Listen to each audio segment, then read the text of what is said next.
All right. Welcome back to Boston Boys Sports Podcast, episode number 8. Today is May 23rd, 2024, and I am here with the most agitating man on Twitter, Steve Fernandez. We are without Kiefer Bontos for the time being. Wishing him well right now. But, Stevie, how's things going for you today? Not too bad, bud. How about you? Oh, everything's going good, man. We're up 1-0. We got a big game right now going on. Um, So we also want to mention that we are partnered with Jones and for Sports. We make sports better. Check them out on Twitter. Check them out on Instagram. Check them out on YouTube. Anywhere you can find them. They're unbelievable. Today we want to start with our opening thoughts. Steve, I'll let you open it up for us. Yeah, I was just going to read off a few stats to you, see how you feel about something. Just a pitcher that's in the major leagues, Guy's 7-1 in 9 starts. He's got 70 strikeouts and 56 and 2/3 innings. 2.22 ERA, .0865 WHIP. Looking good, looking healthy, looking like he's staying all right so far. I think you know who I'm talking about here. I think I do. Chris Sale, of course. Yeah. Go ahead. It pains me. It just pains me to see. And every time you watch SportsCenter, Sale had another great start. It hurts me every single time. And I knew you would love that take. I love the take because the only thing that makes it sting a little less is that the Red Sox pitching has been fantastic this season. But Yes. It does, because I loved Vaughn Grissom and I loved that trade. Every time Vaughn Grissom goes out there and that batting average stays under 200 is really painful, because when we decide we're going to talk Red Sox, Vaughn Grissom and Ceddanne Rafaela are two guys who are really struggling right now. Happy for Chris Sale that he's healthy, because I did love him. I loved him when he was in Chicago. I loved the trade at the time. I actually went to his first start in Boston. The guy's a tremendous pitcher when he's healthy. I hope he stays healthy all year long. But if the last few years are indicative of who he is, I don't think he will stay healthy all year long. So it's still a win for now. But I mean, that's a fantastic opening take, because the guy looks like he could be a Cy Young this year. Yeah, absolutely. My opening take is NBA related, because we want to do, this is a heavy NBA show. It's a short and condensed show because we are Celtics are playing right now. My opening thought is the Jason Tatum hate is getting out of control. It really is. I'm seeing it. I'm the sports talking heads, but people I'm arguing with on X, even on Facebook, after a Celtics win in game 1 in overtime, in a game they shouldn't have won. The Pacers gave that game away. Jason Tatum scores 36 points, has 12 rebounds, right? And they win. And I see, his shooting was poor and stuff like that. And we'll get to that after the opening take. My opening take isn't just Tatum. It's last night in game 1 of the Western Conference Finals, Anthony Edwards, who we both love, scores 19 points on 37% shooting, 11 rebounds, 8 assists. It's not a bad line. 19, 11, and 8. I just don't hear the same hate, and I just want people to stay consistent, because Anthony Edwards loses game 1, and you hear things like, oh, man, his future's bright. He's 22 years old. Oh, it's only going to get better for him, which I don't disagree. But Tatum scores the game high, 36 points, leads his team to a victory, including a massive 3 in overtime. And all I hear is how his shooting was poor.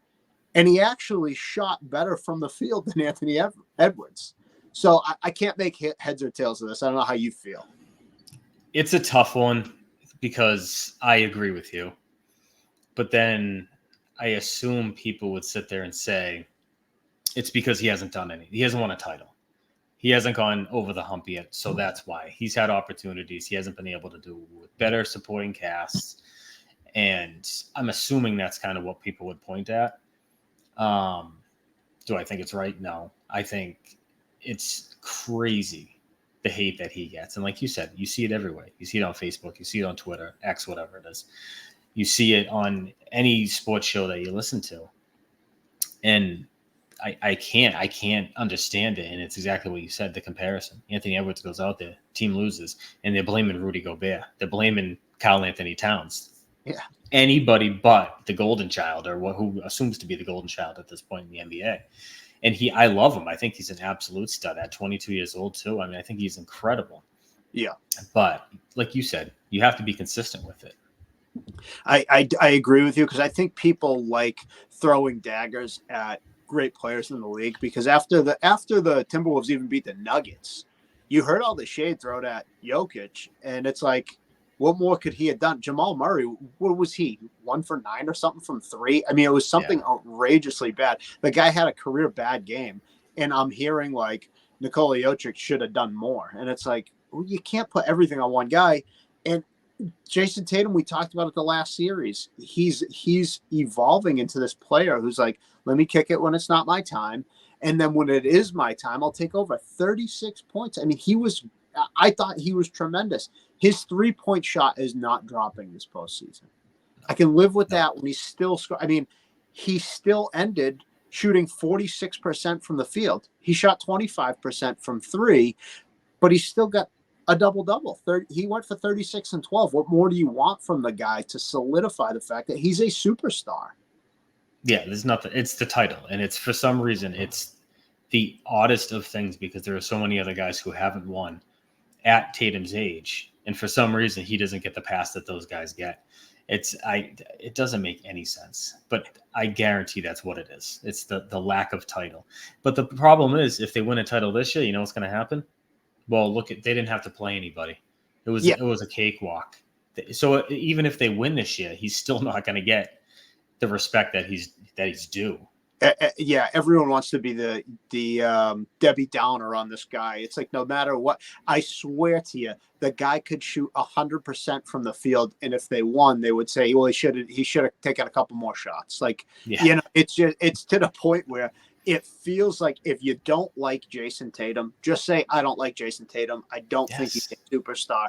But you can't keep telling me that this guy needs to do more, when it feels like, I'm watching that game 1, and before I even jump further into this, I just want to put on record, Steve, you have Celtics in 7, correct? Yes. Okay, and I believe Kiefer is not with us, but he had Celtics in 6, and I had Celtics in 5.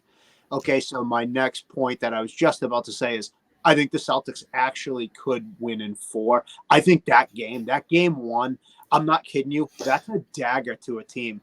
Indianapolis, the Colts. Indiana should have won that game.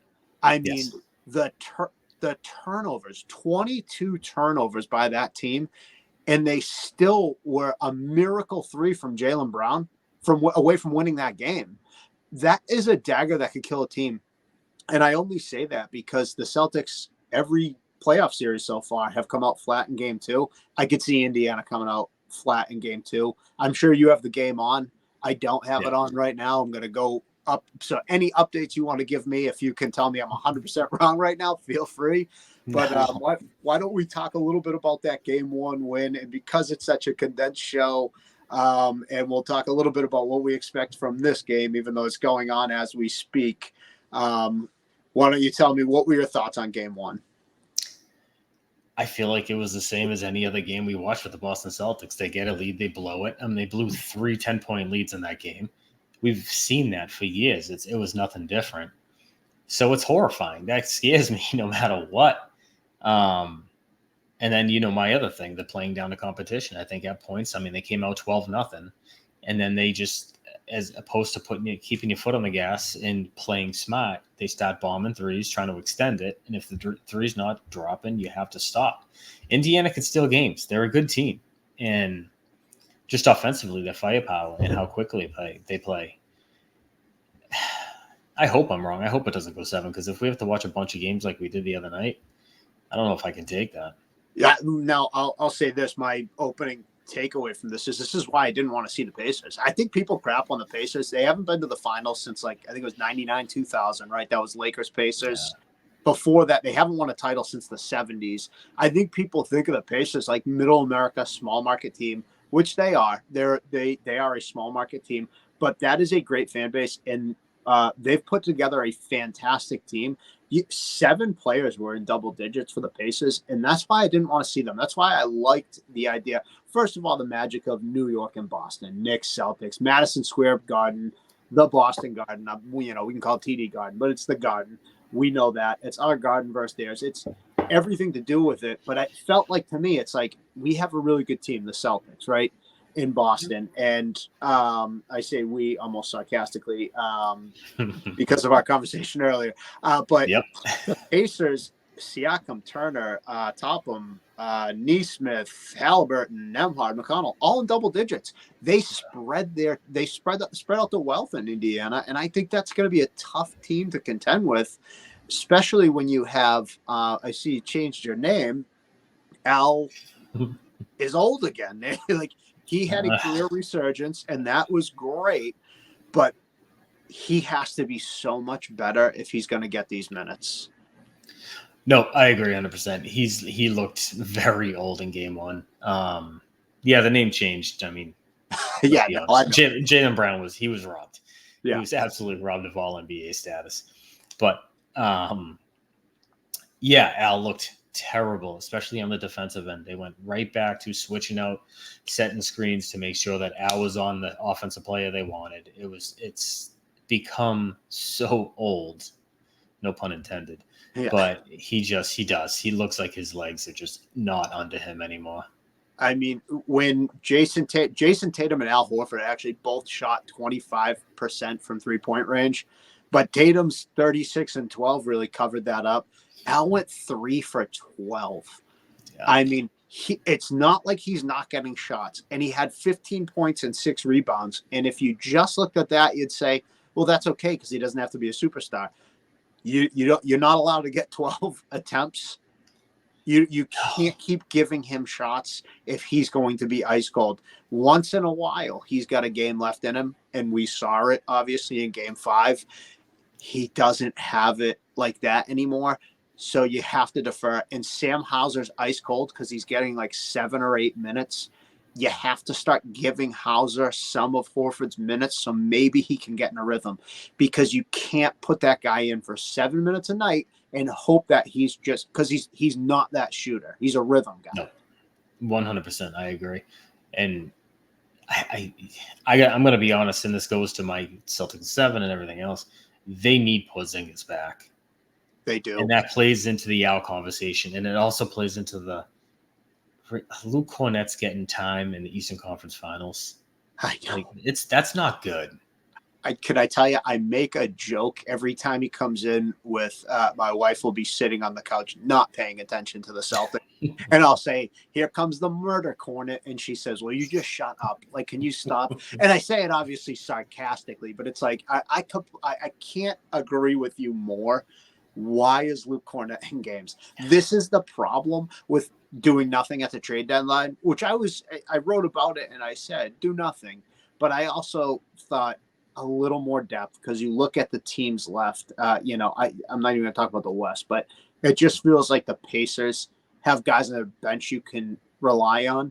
And even Peyton Pritchard, who's a fine player, isn't a guy I necessarily want in there right now all the time, because he's not been – I mean, he was only 2 for 3, I think, from beyond the arc, or 3 for 4. So it's like it's just to the time they're starting 5. They need Porzingis back because Al needs to be getting bench minutes. Yep, I agree 100%. Right now they're down 23-17 with 4 left in the first. Yeah. Yeah, I mean, that's 100% the cure for this, but – I mean, the last report was what? He could be back Game 3. Game 3. I think they said he was definitely going to miss the first 2. The Celtics would desperately need to, because I don't like them. Every other series didn't worry me when they came out flat in Game 2 and they split, because I really just genuinely didn't think Miami was that good. And I felt exactly the same against Cleveland. I thought it was Donovan Mitchell, and like Darius Garland showed up when Mitchell wasn't out, but those two together, they're both shoot first guards, and it just doesn't work with the two of them. One of them has to be the superstar in that team. So neither of those teams worried me. The Indiana Pacers actually do worry me, and I just think you need that push. You can't split and come out flat here. I also think Indiana's a tough place to go play. I do think that's a rapid fan base. You remember those old '90s series with the Knicks? Uh, That place gets rocking, and it's just a really tough. It's the field house, It's just there's an aura about that as well, and I don't want to see Porzingis in his first game back with a series tied 1-1, and now you're relying on him. I think that's a scary idea. yeah, I agree with you. But I will say, I mean, if the Celtics are as good as everyone seems to believe, and they think that they could take it in 4 or 5, then I mean, it shouldn't be a problem either way. They should be able to go into Indiana, like you said. They've come out flat. What was it the last 3 series they've played in, going back to last year with Miami? They've lost game 2. Yeah. So that's kind of a thing that they do apparently. So if they're as good as everybody thinks they are, then they should be able to walk into Indiana and take game 3. You know what I mean? They definitely should. The one thing I want to talk about too is the Pacers, which offensively I respect the hell out of them. They were the 24th ranked defense in the regular season. The Celtics need to exploit that. They again, it's the live by the 3, die by the 3 thing. And you already brought it up. 3 different leads over 10 points. They were up 12-0 to start. It feels like they don't have that killer instinct where it's like step on their throat right now. You have them down. Just they can't defend well. So you throwing up a bunch of threes when you're up that much, you're letting them back in games. 100%. And I argue with somebody on Twitter about that. And it's, I was arguing the point that they don't have that killer instinct. And my simple argument was we've never seen it. We've never seen it when it matters. We've never seen them do what they have to do at the end of a game, no matter what it took. So for me, I'm a prove it to me type of person. Prove to me that you can be that way, have that attitude, have that dog in you, if you will. But we haven't seen it. So that's what concerns me. I'd love to see them change my mind. And I'll be the first to say, yep, they finally found it. That's, that would be my response for that. Sorry, yeah. I didn't mean to cut you off, but I want to just say, yeah, I need to see that from them because the history that we've seen with them, this isn't this year's team thing. This seems to be Celtics DNA, right? I mean, it's sort of like the Bruins DNA of losing all the time. The Bruins consistently make the playoffs and then they lose. It's a DNA thing. The Celts, they seem to just like coast. They were the best team in the regular season. And then they go into the playoffs and you let Indiana hang around. You let Miami hang around. You let Cleveland hang around. These are teams who shouldn't be hanging around with you. Not when you have Jason Tatum. You have Drew Holiday, who's got a championship. I know Porzingis has been out, but you got him. You have Derek White playing the best basketball of his career. It's just, and Jaylen Brown is, like you said, he was robbed. He should have been all NBA. The guy's consistently scoring and being a threat. And that 3-pointer, that is the mark to me of a superstar. And I don't say it because anyone who watched that, it was a prayer. But, Ty Lue isn't hitting that shot. Old Celtics, Eric Williams isn't hitting that shot. Kenny Anderson, who as good as he was, isn't hitting that shot. Superstars hit that shot. Yep, I agree 100%. That was kind of goes right into what I wanted to say is the fact that if we were to find or think to yourself who is the dog on this team, for me, it's Jaylen Brown. Without a doubt. Without a doubt. I want him taking the final shot. That's what I want.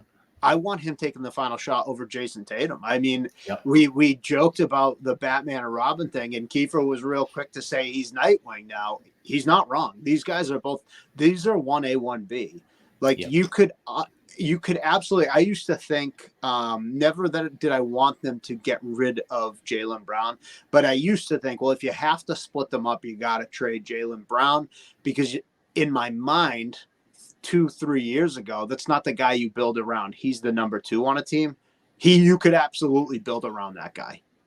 Yep, I used to say the same thing. My opinion was the same, and now I watch him and I'm like, no, he's like I said in the last, I think I said it in the last one. He's the guy that got paid and took that as motivation.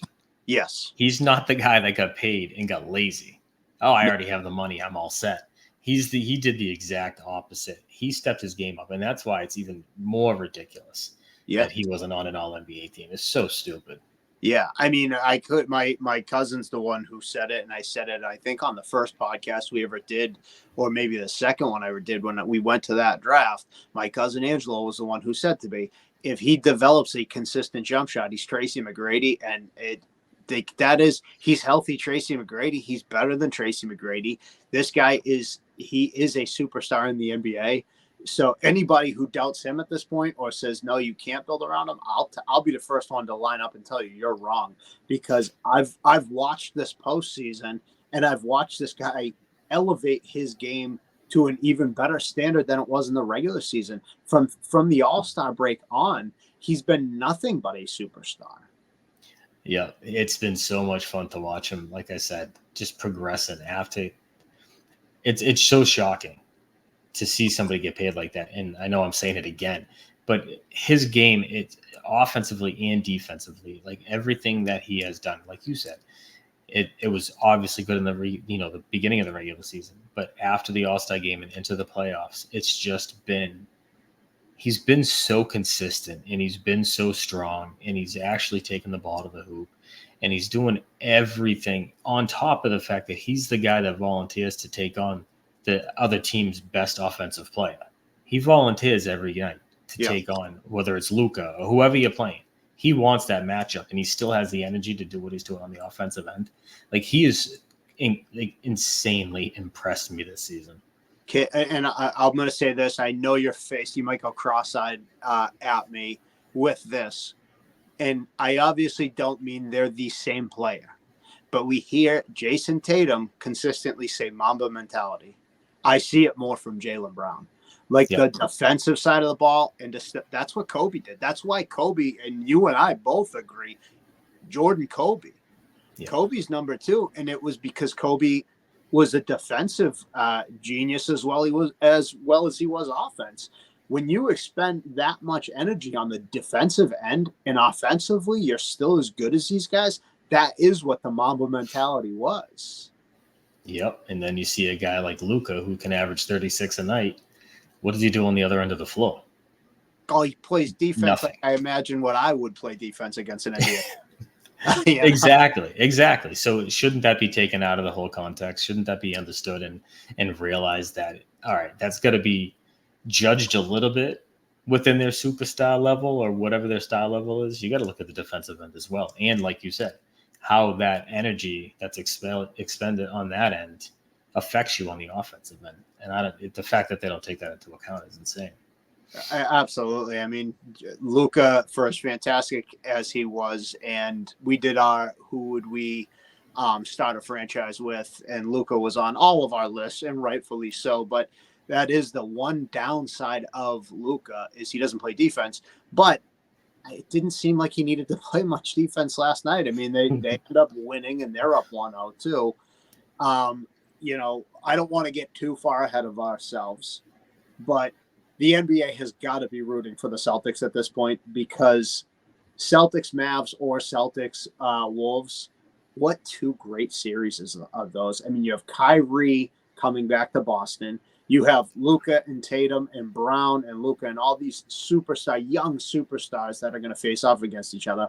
Or it's Tatum and Brown versus the other young superstar, Ant, with Karl-Anthony Towns and consummate professional and defensive player of the year, Rudy Gobert. They have to be just hoping the Celtics pull away in the Eastern Conference. 100%. I mean, just market-wise, they probably prefer Boston-Dallas. Yes. That would probably be the ideal. And, I mean, that's an automatic win for the same reason that you said with Ant. I mean, you either have Luka get his first title, and he's the face of the league, or Tatum gets his title, he's the face of the league. So maybe they want Dallas a little bit more, but I mean, that's hint of there. Yeah, Boston over Indiana, 100%. And I think entertainment value as well, to be honest with you.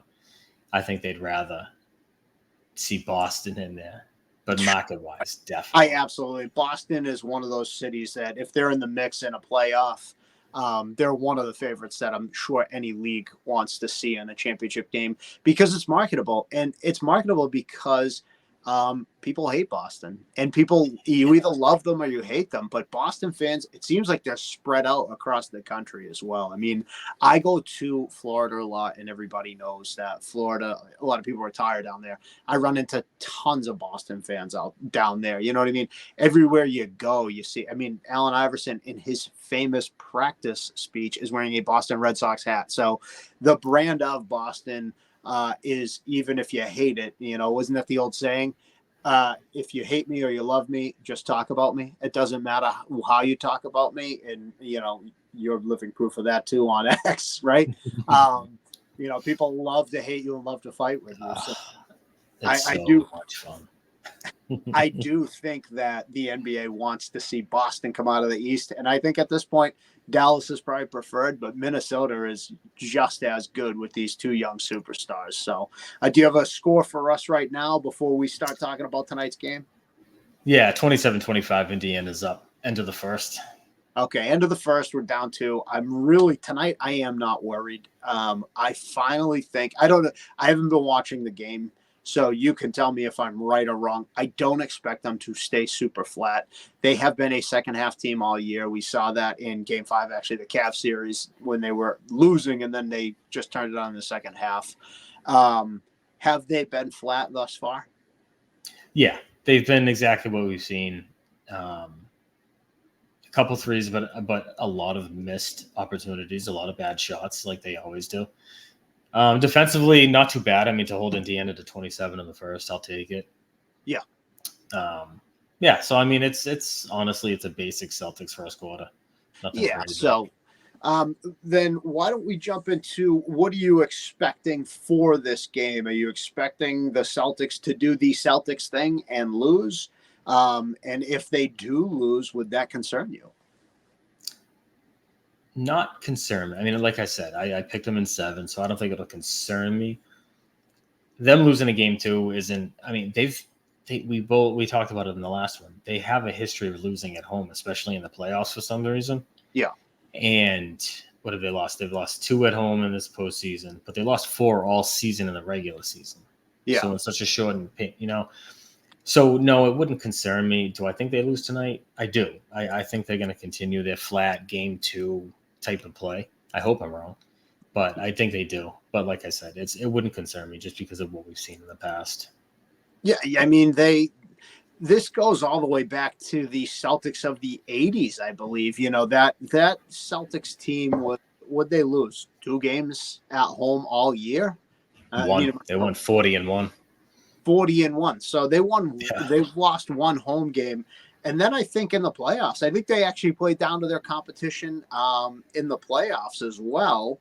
I'm not 1,000% sure. I'm trying to look it up really quickly, but I'm almost positive that they played down to competition. Like I wasn't I was 1 when it happened. So Right. I had looked it up and I was like, because when I was going back and doing how many teams, I think every team since I think I said 2000, like 6 or the last 20 years, it was like 14 of the last 20 NBA champions had suffered a 10-point or more loss in the second round. So, I mean, it really doesn't concern me if they lose. So I'm not going to get hung up on the 86 Celtics. I like you were saying, I feel like it's in their DNA to like play down to opponents. I would not be, I don't want to say I wouldn't be concerned. I want to stop seeing them do this. If you're a champion, be dominant. I mean, one of the great champions that I've seen in my lifetime take the Bulls out of the equation is I think it was the second Warriors title where I think they swept every single team. Yeah, I think you're right. Like, and that's what I want to see the Celtics do. Like, I just want to see them roll. Like, they should roll over Indiana. Indiana doesn't play good defense. They're very spread out offensively. Excuse me. I just want to see them roll. I want to see them look dominant so that going forward, win 2, win your first two in Boston, and then you can split in Indiana. And it's still, to me, it's like, okay, well, Indiana, they took one at home. You always expect that. I just want to have, I don't have supreme confidence in this team. I think they're going to win the championship. Yeah. I just don't think they're a lock to win the championship. I don't have that feeling that I've felt with other teams. The bubble championship with the Lakers, they seem to just roll. The only team that really shocked me, though, I used to think about the NBA and be like, well, we know it's going to be these two teams in the end. It was always LeBron was there for like 8 straight years. Yeah. It's just you knew he was going to be there. I don't feel that way about the Celtics, and I want to feel that way about the Celtics. I'm the same way. And I mean, we always joke about how I'm a pessimist, but I feel it goes back to what I said. I can't believe something until I actually see it. Yeah. And all we've seen is, I'm not going to go as far as to say they've choked, because I think it was only one season in the past few that they were favored to win the title. Yeah. So you can't really call it a choke, but we haven't seen them do it. So if for 6 seasons, or yes, what has it been, 6? We've only seen them not be able to finish the job. So for me, that's what I know. So unfortunately, that's what I expect. Yeah. And I am waiting, and that's not me being a pessimist. That's just believing what I see, which is how I like to live. So for me, it's, show me. And I want to see it. I believe they're going to do it. But when they get blown out by Cleveland, you sit back and go, oh boy, is it going to be like this? And it's the same thing when you see them bombing threes. It's like, here we go. We're reverting to this, or the solo basketball. And we've seen it so often that when you can recognize it right away. And I saw it in game 1. They have these leads, and then Indiana's coming back. And unfortunately, I was driving home during the second half, so I'm listening, and I'm going out of my mind driving home from Boston. And I'm like, they're just, I'm hearing 1-3 after the next, or these long distance shots. And one of the guys that he's kind of been on my my worrisome list is Derek White. Yeah. Because defensively, I know who Derek White is and what he's going to bring. I need him to be better than he was in game 1.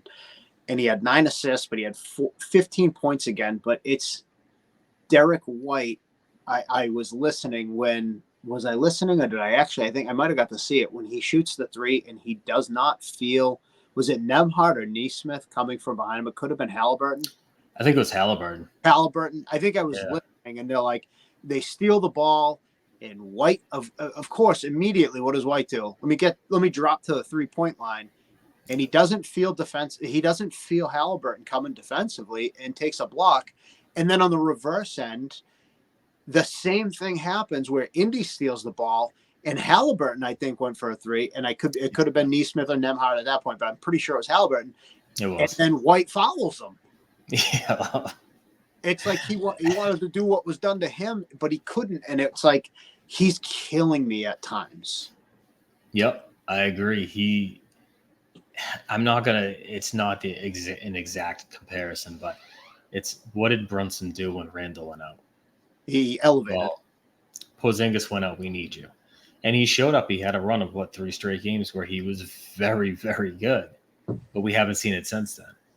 And the stakes are a little bit higher now. Like, you need that extra guy. You need him to be who he was. And like you said, defensively, he's great. I love him defensively. But then he goes and makes a play, like you just said, it was on Halliburton. And it was a horrible, horrible foul. That could have been a huge part of the end of the game. Yeah. If the Pacers ended up winning. But I agree. If the Pacers don't throw up on themselves, this is a must-win game. Oh yeah, 100%. I mean, and that was the whole thing. Those 22 turnovers, like how are you at this point in the season? 22 turnovers is absolutely unfathomable. But that one at the end of the game, I couldn't believe it. And again, I'm listening to it, and I'm in my car, and I'm probably about 5 minutes away from my house, 7 minutes away. And we all know the last 15 seconds, last 15 minutes. So I'm like, I'm going to get home in time to see this. I was leaving work. So I wanted to be home. I couldn't. And I'm like, I get to see the first half. And then I'm like, okay, let me listen to it. I hear it happen, and I'm immediately, there's like 8 seconds left on the clock, and it's Pacer ball, and I'm immediately in my car. I'm losing my mind, and I'm talking to myself about the podcast, and I'm like, I'm done with Derek White. This team isn't that good. I'm with Steve. And I'm starting to create points in my head. You just threw this game away. You're up by 12 in the first. You have 3 different leads, and I'm stewing on the drive home. And then I hear the radio call that the Pacers to have another turnover, and I'm like, all right, we got a shot. We got a shot. Yeah, I'm going to be honest with you, and people are not going to like to hear this. And just Derek White just hit a 3 to extend their lead to 5. I love that guy. In real time, his opinion changes. I was horrified. Like, great turnover. Jaylen Brown with a great defense, on Siakam. Wonderful play. But I'm going to be completely honest with you. I was completely nervous for the simple fact. I'm like, this ball's going to Tatum, and he's going to miss. I had the same thought. I didn't think he was going to miss, but I thought it was going to Tatum. Yeah, no, we've seen it. We've seen it with him. I mean, his clutch numbers are some of the lowest in the NBA. And we've seen him with the last shot, and it goes back to what we talked about. I want Jaylen Brown to get the final shot. I want the ball in his hands at that moment. Yeah. It went back to that. I am 100% with you at this point. Like, at the end of games, it's Brown for me. If Tatum gets the last shot, he's your superstar. I'll live with that too. But if it can't get to Brown, I want it to get to Tatum. Another guy I want to highlight, because we haven't talked about him enough right now, and I know we'll start wrapping this up soon because we both want to enjoy a good second half here, and I think we're going to try to get on again Sunday so we can kind of talk Bruins, Red Sox, Patriots as well. But I want to highlight Jrue Holiday and how huge he was in Game 1. 28 points, 8 assists, 7 rebounds. That can't be talked about enough, because he's been a guy who I feel like 10 to 15 points he's given you in good defense. That was the biggest game of this playoff run for them, and his biggest playoff game. We needed it at that point as fans, because Jrue Holiday is the only guy on this team with championship DNA. Yep, I agree. That game, it was his highest point total in a game this season with the Celtics. Yeah. From what I heard. No, I mean, offensively, he was enormous, and he's what we kind of want out of Derek White. But on the defensive end, I mean, that play that he made on Halliburton, when Halliburton dribbled out of bounds on his own. I mean, the defense, the pressure that he was there. It just, what a great game by him. I loved watching it. And I kind of you see how he was upset when he left Milwaukee. He thought he was going to play in Milwaukee his whole life. So to see him come out here, have a game like that, and finally, because I feel like people were kind of down on him. You saw it on Twitter, you saw some of the people who only look at the box score without understanding. I mean, he's second team all defense. The guy still plays on one end. He doesn't need to score 22 a night. There's guys on the team that already do that. So it was good to see him come out, drop 28, and get the love that I believe he's kind of should have had the whole season, but good to see him get it now. He's definitely deserved it, because for me, one of the players who was on my list of underrated was Rajon Rondo. I don't need Donovan Mitchell as my point guard. I have Jaylen Brown, I have Jason Tatum, and I have Porzingis, who's supposed to be a scorer, and I know he's not there right now. What I need out of Jrue Holiday is the Rajon Rondo games, and Holiday is a better player than Rajon Rondo, so I don't want people to mistake that. But when I say it, I mean, Rondo would occasionally score 20, primetime Rondo. We've talked about it. But what he did was facilitate an offense and play great defense. And that's what Jrue Holiday has done all season, which is why they signed him to 4 more years. They extended him for 4 more, because that's who he is to this team. He is the veteran on your team. And Jason Tatum and Jaylen Brown are your horses. And this guy is going to get them the ball. He's going to settle an offense down. And that's what you want from him. I just think it was very necessary to talk about how good he was in Game 1, because without him, that game's not close. Indiana threw up on themselves and lost, but Jrue Holiday putting in 28 points is the reason you're even there, because Jason Tatum, for as good as he was and was part of my take, did not, again, he's not shooting well from 3. He's doing other things, but Drew Holiday had massive shots in that game. Yep. No, and the Rondo sort of comparison is kind of the perfect way to put it. I mean, that's what you need from him, and he understands that. I mean, he's talked about that, and that's why. I mean, Rondo was young at the time, but that's what he understood, even at a young age, that this is Pierce, Allen, and Garnett. I'm here to facilitate. I'm here to play tough and stay with the guys, but I'm not here to score 30 a night. And the way I've loved watching him play. They're up 12 now. The Celtics are. Yeah. All right. So this is kind of what I was hoping for and expecting, and we're going to wrap it up here because we have a lot to talk about sports-wise, but this was specifically a Celtic show while the game was going on and still reacting to game one. But this is what I was expecting, and like I said, I picked them in 5, another gentleman sweep. I have not been wrong about the Celtics. I was not wrong about the Bruins either, and I'll have so much more on the Bruins for you on Sunday. But I'm expecting that was such a dagger loss for Indiana that I could see them kind of falling flat right now because they should have won that game, and losing it in that fashion can really tear apart a team. So I'm happy to hear that.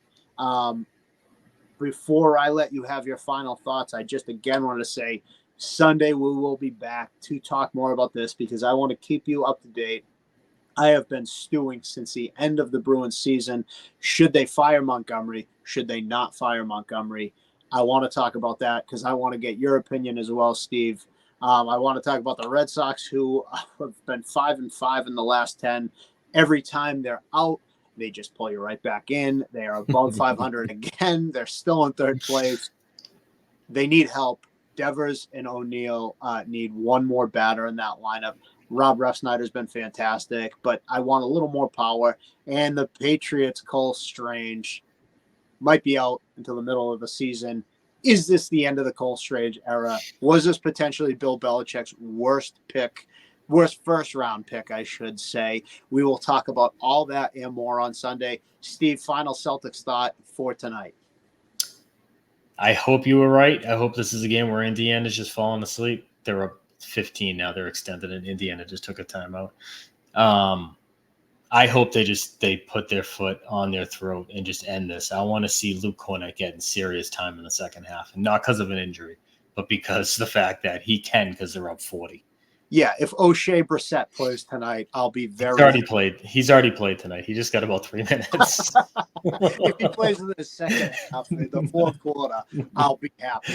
I'd say I have to agree with you. I need them to step up. 15 is great to hear. I can't wait to get upstairs and start watching. It is the time right now for them to just drive it to the hoop. We don't need the splash threes. I feel like that's what they always do. We talked about it the other night. They're down 5. They hit a 2 to be down 3. And then they make a defensive stop. And instead of getting another 2 to maybe get this game within 1, they bomb a 3. And then they're down 5 again. They end up winning, so no big deal. I'm with you. Celtics, pedal to the metal, foot on the throat, whatever analogy you want to use. I like them to win this game, and I like them to win big tonight. Steve, it has been a pleasure doing this podcast. I miss Kiefer. He'll be back with us Sunday night. And that's all I have for you. Steve, anything else? No. Have a good night, everybody. All right. Enjoy the rest of the game, Steve, and we'll see you. All right, bud.